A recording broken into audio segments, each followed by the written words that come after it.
Using the hand tool attachment. To clean stairs, furniture, vehicle upholstery, stubborn carpet stains, and more, we have a hand tool attachment. This connects into the back of the machine by disconnecting the larger vacuum hose by wiggling from side to side, then pulling upwards. Attach grey cuff from hand tool to the grey cuff on the machine. Then screw the smaller hose onto the brass connection by pushing inwards as you screw in tightly. Mix the Rug Doctor upholstery cleaner solution with water in a clean bucket, according to the label directions on the bottle. Remove the upper white tank and pour into lower red tank through filter screen. Plug power cord in and refer to label on top of machine and turn the machine to hand tool on.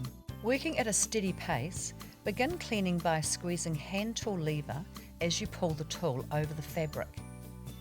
Overlap strokes slightly and if necessary, repeat stroke without squeezing the lever to extract any excess water.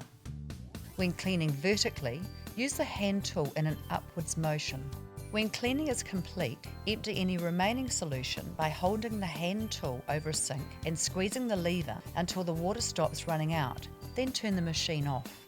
With all switches off, disconnect hand tool hoses and securely reconnect machine vacuum hose at the back of the machine. To release remaining solution in hand tool, squeeze trigger and water will drain out the other end. For how to clean the machine to ensure your bond is returned, please refer to Cleaning Instructions video. If you have any questions, please call our customer services team on 0800 800 245.